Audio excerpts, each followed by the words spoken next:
चलिए guys, heading लगाइए ozone. ये हमारा नेक्स्ट टॉपिक है। This is a allotrope of oxygen. Formula होता है इसका O3 और इसे सबसे पहले डिस्कवर किया था किसने? शॉन बीन ने इसको डिस्कवर किया था। तो चलिए यहाँ पर लिखिए फॉर्मूला। तो ये हो गया डिस्कवर बाय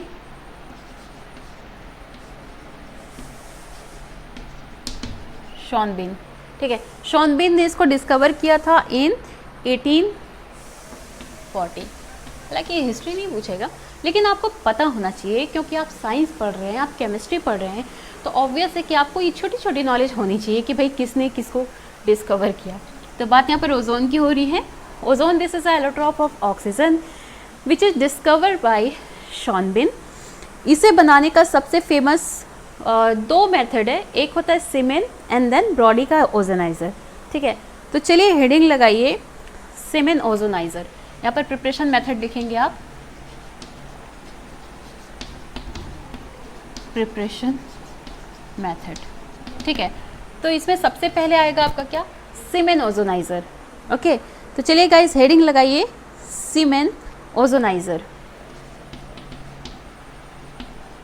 सीमेंस ओजोनाइज़र। क्लियर है? चलो स्टार्ट करते हैं सीमेन ओजोनाइज़र। ओके, तो स्टार्ट करते हैं सीमेन ओजोनाइज़र। इसमें कांच के ट्यूब्स होते हैं। ऑलराइट, इस तरह से इसमें कांच के ट्यूब्स होते हैं।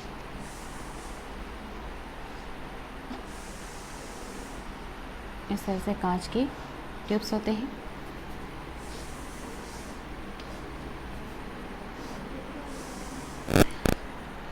जिसमें से एक जो होता है वो छोटे साइज़ का होता है, दूसरा बड़े साइज़ का होता है। ठीक है, अब ये जो दो अलग अलग ट्यूब्स हैं, तो आउटर लेयर पे और इनर लेयर पे यहाँ पर टीन का फॉइल होता है। ठीक है, यहाँ पर टीन का फॉइल चढ़ा होता है, tin foil.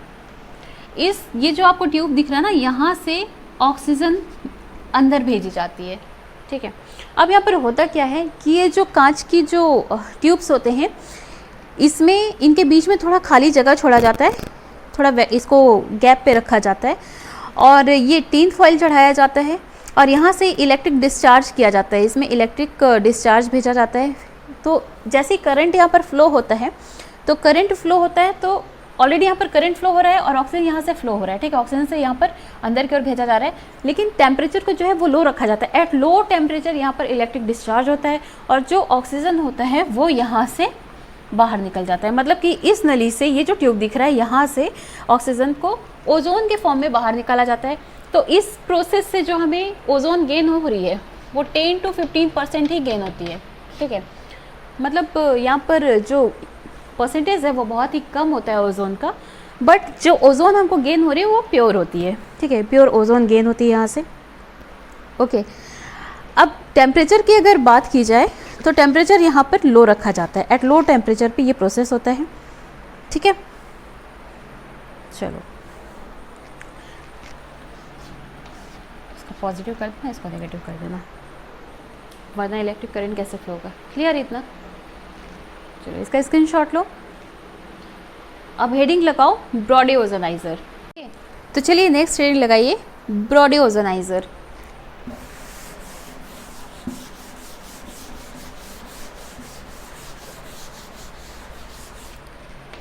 Second is the Brodie's ozoniser. Okay, Brodie ozoniser की बात करें तो यहाँ पर एक हम बीकर लेते हैं। ठीक, तो चलिए गाइस नेक्स्ट हेडिंग लगाइए प्रिपरेशन मेथड ऑफ ओजोन, जिसका सेकेंड आपका होगा heading Brody ओजोनाइज़र। ब्रॉडीज ozoniser. Okay, first इसका हमने प्रिपरेशन देखा था फ्रॉम सीमेन ओजोनाइज़र, जिसमें हमें 10 to 15% ओजोन गेन होती थी। अच्छा, ओजोन हम जब बनाते हैं तो हमें टेम्परेचर लो ही रखना है। ओजोन हमें लो टेम्परेचर पर ही मिलेगा और यहाँ पर सीमेन ओजोनाइज़र में ज़्यादा हमें प्रोडक्ट नहीं मिलता था, इसीलिए हम यहाँ पर ब्रॉडी ओजोनाइज़र का यूज़ कर रहे हैं। ब्रॉडी ओजोनाइज़र में क्या होता है, एक हमें बीकर ले लेना है। ठीक है, या कोई भी एक एपरेटस ऐसा ले लेना है और यहाँ पर एक यू शेप की ट्यूब लगा देनी है, ठीक है, एक यू शेप की ट्यूब लगानी है, जिसका एक पोर्शन जो रहेगा वो थोड़ा थिक रहेगा, ठीक है। एक पोर्शन हमको चौड़ा रखना है और दूसरा पोर्शन हमें पतला रखना है। तो ये पोर्शन चलो हम पतला रख लेते हैं और ये पोर्शन हमारा चौड़ा रहेगा। तो जो यू शेप ट्यूब का जो चौड़ा पोर्शन है उस पर हमें एक टेस्ट ट्यूब रखना है, ठीक है। यहाँ पर हम एक टेस्ट ट्यूब रखेंगे और उस टेस्ट ट्यूब में हम डाइल्यूट H2SO4 भर देंगे। यहाँ पर हमने डाइल्यूट H2SO4 डाल दिया, क्लियर है। और ये जो हम यू शेप की ट्यूब जिस पे रख रहे हैं उस बर्तन पे भी हमको क्या डाल देना है, H2SO4 डालना है। इस पे भी हमको H2SO4 भर देना है, ओके। यहाँ पर भी हम H2SO4 भर देंगे। H2SO4 हमारा कैसा रहेगा, डाइल्यूट रहेगा। ये हमने डाइल्यूट H2SO4 ये पूरे बर्तन में फिल कर देंगे। और जो हमने एक यू शेप ट्यूब लगाया है उसके अंदर टेस्ट ट्यूब डाला है, उस टेस्ट ट्यूब में भी हम क्या करेंगे, H2SO4 डाइल्यूट H2SO4 रख देंगे। इतना हो गया। अब यहाँ से क्या करना है, यहाँ पे इसे रास्ता तो दो ऑक्सीजन को अंदर जाने का। ऑक्सीजन अंदर जाएगा, रिएक्शन होगा, तभी तो ओजोन बाहर निकलेगा, है ना। ओके चलो, ओजोन को हम इसी ट्यूब से बाहर निकालेंगे, इसी ट्यूब से हमारा ऑक्सीजन बाहर निकलेगा। अब यहाँ पर एक हम रॉड रखेंगे, प्लेटिनम या कॉपर, किसी का भी आप इलेक्ट्रोड रख सकते हो, ठीक है। क्यों रखेंगे भाई, यहाँ पर हमें क्या करना है, ठीक है। तो यहाँ पर हमने एक प्लेटिनम का इलेक्ट्रोड लगा दिया और दूसरा इलेक्ट्रोड, ये जो हमने टेस्ट ट्यूब रखा है, टेस्ट ट्यूब के अंदर हमने सल्फ्यूरिक एसिड डालकर रखा है, वहाँ पर भी एक इलेक्ट्रोड लगा देंगे, ठीक है। ये हमने 2 इलेक्ट्रोड फिट कर दिए। अब क्या करते हैं भाई, इलेक्ट्रोड तो फिट कर दिए, इलेक्ट्रोड फिट क्यों किए, ताकि यहाँ पर इलेक्ट्रिक डिस्चार्ज हो जाए। इलेक्ट्रिक डिस्चार्ज होगा तभी तो जो ऑक्सीजन है वो किस पे कन्वर्ट होगा, ओजोन में कन्वर्ट होगा, ओके। अब होगा क्या, ये हमारा एपरेटस तैयार हो गया। हम यहाँ से ऑक्सीजन अंदर की तरफ भेजेंगे, ऑक्सीजन अंदर गया। यहाँ पर सल्फ्यूरिक एसिड है जो किसका काम कर रहे हैं, जो इलेक्ट्रोलाइट का काम करेगा, ऑब्वियस है, तभी तो रिएक्शन होगा। ये यहाँ पर एक इलेक्ट्रोलाइट का काम करेगा। फिर यहाँ एक इलेक्ट्रोड है और इस पूरे बर्तन में भी एक इलेक्ट्रोड डूबा हुआ है। यहाँ पर इलेक्ट्रिक डिस्चार्ज होगा, इलेक्ट्रिक डिस्चार्ज होने के कारण फिर ऑक्सीजन जो है वो हमारा ओजोन में कन्वर्ट होगा, जिसे हम बाहर निकाल लेंगे। अच्छा, ये जो ब्रॉडी ओजोनाइज़र है ना, इससे अप्रॉक्स 25 to 30% ओजोन हमको गेन होती है, जो कि ब्रॉडी सीमेन ओजोनाइज़र से कहीं ज़्यादा है। तो इसलिए जनरली ब्रॉडी ओजोनाइज़र का यूज़ किया जाता है ओजोन प्रिपरेशन में। क्लियर है इतना, यह है समझ में। इसको आप अपने वर्ड में लिख लेंगे। कैसे लिखेंगे, प्रोसेस कैसे लिखेंगे कि इसमें एक पात्र लेते हैं, कोई भी एक एपरेटस लेते हैं, उस एपरेटस में हम क्या करते हैं, यू शेप का एक ट्यूब लगाते हैं, जिसमें एक पोर्शन जो रहेगा वो चौड़ा रहेगा, दूसरा पोर्शन जो है वो पतला रहेगा। चौड़े पोर्शन में हम एक टेस्ट ट्यूब डालेंगे और उस टेस्ट ट्यूब में हम सल्फ्यूरिक एसिड डाल देंगे, ठीक है। सल्फ्यूरिक एसिड डालने के बाद उसी ट्यूब में हम एक इलेक्ट्रोड डाल देंगे। वो इलेक्ट्रोड प्लेटिनम का भी हो सकता है या कॉपर का भी हो सकता है। अब ये जो हमने यू शेप की जो ट्यूब रखी है जिस बर्तन पे, उस बर्तन पे भी हम सल्फ्यूरिक एसिड भर देंगे और उसमें भी एक इलेक्ट्रोड लगा देंगे, ठीक है। मतलब एक पोर्शन इसका कैथोड एनोड का काम करेगा, इलेक्ट्रिक डिस्चार्ज शुरू हो जाएगा और देन यहाँ पर हम जो ओजोन भेज रहे हैं एट लो टेम्परेचर, वो हमारा ओजोन में कन्वर्ट हो जाएगा। तो इस ब्रॉडी ओजोनाइज़र से हमको 25 to 30% ओजोन गेन हो जाती है। क्लियर है, चलो अब इसकी फिजिकल प्रॉपर्टी लिखते हैं कि ओजोन की फिजिकल प्रॉपर्टी क्या है। मिटाओ इसको, तो हेडिंग लगाओ फिजिकल प्रॉपर्टी ऑफ ओजोन।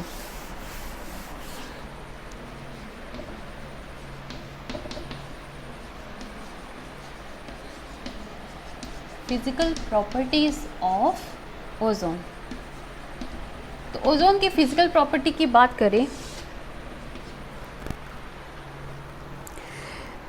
तो ये ब्लू कलर की गैस होती है, ठीक है, ब्लू कलर की गैस होगी और इसकी जो स्मेल होगी ना, it just like a rotten fish, जैसे H2S का हमने देखा था, है ना। तो it is a blue colour gas, ठीक है। Rotten fish,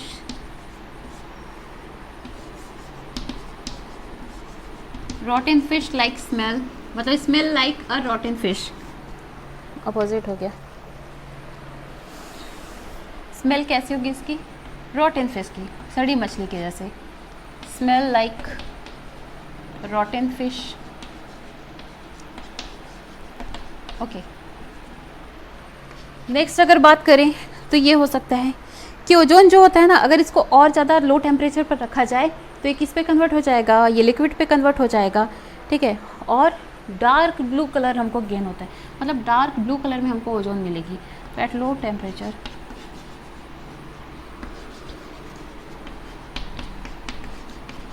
it convert into blue liquid, सही है। एक ब्लू लिक्विड में, नीले कलर में ये लिक्विड में कन्वर्ट हो जाता है, ओके। चलिए, हो गया इतना, मिटा दूँ? तो ये तो थी फिजिकल प्रॉपर्टी ऑफ ओजोन। अब बात करते हैं इसकी केमिकल प्रॉपर्टी की, ठीक है। चलिए, इसकी केमिकल प्रॉपर्टी की अगर बात करें तो ओजोन जो होता है डिकम्पोज होकर ऑक्सीजन दे देगा। सबसे पहले तो डिकम्पोजिशन, चलिए पहले पर हेडिंग डाल लीजिए, chemical property of ozone. Chemical property of ozone, chemical properties of ozone, ठीक है। तो ओजोन की केमिकल प्रॉपर्टी की बात करें तो फर्स्ट तो इसमें लिख लीजिए आप डिसोसिएशन, डिसोसिएशन, ओके। डिसोसिएशन, यहाँ पर ओजोन जो है वो क्या करेगा? ओके, तो फर्स्ट केमिकल प्रॉपर्टी हमें पर डिसोसिएशन देख रहे हैं। ओजोन को अगर 473 केल्विन पर हीट करें, ठीक है, at the presence of, in the presence of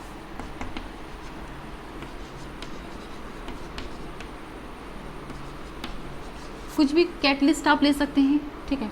आप प्लेटिनम ले सकते हैं या कॉपर ले सकते हैं या मैग्नीज डाइऑक्साइड ले सकते हैं। तो इनके प्रेजेंस में अगर ओजोन को हीट करें एट 473 केल्विन पर तो ये बहुत जल्दी डिसोसिएट हो जाती है। ये हमने लिया ओजोन ना, हमने ओजोन नहीं लिया, हमने ऑक्सीजन लिया। हमें लेना है क्या? ओजोन। ये हमने ओजोन लिया, इसको हीट किया एट 473 केल्विन, तो क्या हुआ? अरे तुरंत ऑक्सीजन में बदली है। लो भाई, क्लियर है? डिसोसिएट होगी तुरंत। सेकेंड इसमें ये ले सकते हैं कि ozone is a oxidising agent. ये क्या करता है? तुरंत डिसोसिएट होता है, ऑक्सीजन देता है। ये भी आपके केमिकल प्रॉपर्टी में आ जाएगा, ओके। लिख सकते हो ऑक्सीडाइजिंग एजेंट।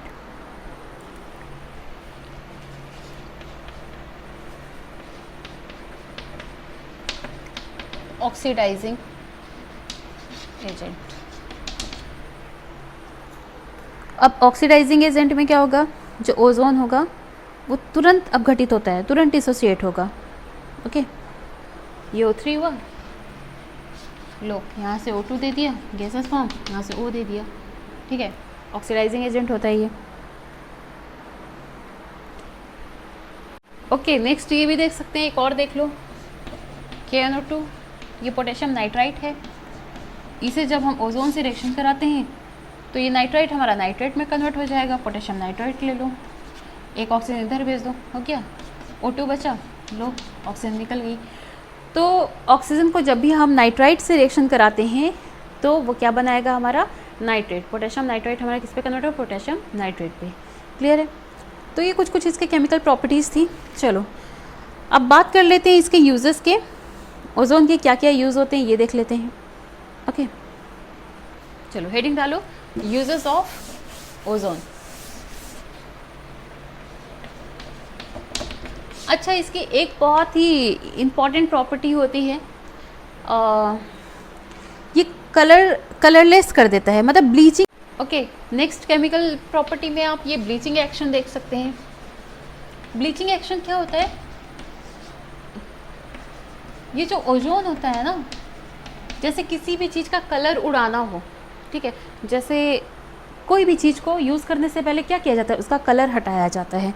लाइक पत्तियाँ वगैरह हो गया, उनका कलर हटाना, हाथी दांत हो गया, तेल हो गया, तो उनके लिए as a bleaching agent work करता है। कैसे वर्क कर रहा है, हमारा जो ओजोन होता है वो O2 O में कन्वर्ट होता है आफ्टर डिसोसिएशन, और यही क्या करता है कि जिसका भी कलर उड़ाना होता है उसके साथ ये ऑक्सीडाइज हो जाता है और उसका कलर हटा देता है। इसी की तरह ये रिड्यूसिंग एजेंट का भी वर्क काम करता है, ठीक है, रिड्यूसिंग एजेंट के फॉर्म में भी इसको यूज़ किया जा सकता है। ओके, तो चलिए अब नेक्स्ट हेडिंग डालिए। नेक्स्ट एंड लास्ट हेडिंग है आपका यूजेस ऑफ ओजोन। ओजोन की यूज़ की बात करें तो जो सिनेमा हॉल होते हैं, खदान होती है, सुरंग होती है, तो वहाँ की वायु जो एयर होती है उसको प्योरीफाई करने के लिए ओजोन का यूज़ किया जाता है, ठीक है। तो यहाँ पर लिख सकते हो as a air purifier, as a air purifier of cinema hall, mines etcetera, ठीक है। दूसरा ये कर सकते हैं कि जो पानी होता है, वाटर में जो बैक्टीरियाज होते हैं, उन सबको हटाने के लिए भी उसका यूज़ किया जा सकता है, ठीक है। तो एज अ प्योरीफायर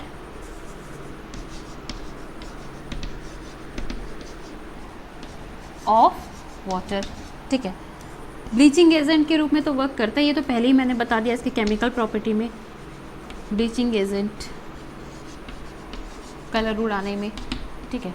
और फॉर्मेशन ऑफ कंपाउंड जैसे पोटेशियम परमैंगनेट वगैरह हो गया, इन सब के प्रिपरेशन में भी, तो प्रिपरेशन ऑफ कंपाउंड और फॉर्मेशन ऑफ कंपाउंड ऐसे भी लिख सकते हो, फॉर्मेशन ऑफ कंपाउंड, ओके। और आर्टिफिशियल सिल्क जो होते हैं उन्हें बनाने में भी इसका यूज़ होता है, तो फॉर्मेशन ऑफ आर्टिफिशियल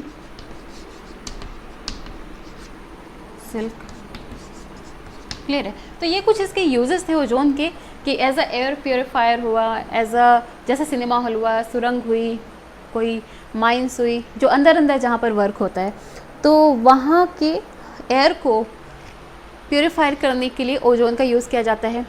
वाटर में जो ओके, और वाटर में जैसे अनवांटेड थिंग्स लाइक बैक्टीरिया वगैरह हुए तो उनको प्योरीफायर करने में भी इसका यूज़ किया जाता है।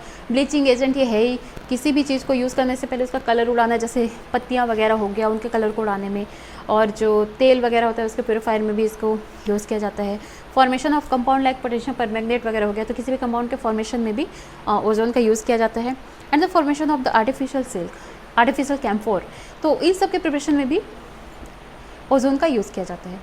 तो ये आज के हमारे लेक्चर का टॉपिक कंप्लीट हो गया है, जिसमें हमने ऑक्सीजन के anomalous behaviour, oxygen preparation method of oxygen like laboratory method and industrial method, इसकी chemical property, physical property, uses देखा। देन एलोटॉप देखा हमने, ozone is allotrope of oxygen, तो इसकी प्रिपरेशन मेथड हमने ब्रॉडी ओजोनाइज़र, सेमेन ओजोनाइज़र देखा, इसकी physical chemical property देखा, और लास्ट इसका यूज़ हमने देखा। तो यहाँ पर हमारा ऑक्सीजन कंप्लीट होता है। नेक्स्ट लेक्चर में हम ग्रुप नंबर 16 के सेकंड एलिमेंट को स्टार्ट करेंगे, जो कि है हमारा सल्फ़र। तो ठीक है गाइज़, इनके नोट्स बनाइए, इनको समझिए, इन्हें पढ़िए, सेफ रहिए और खुश रहिए।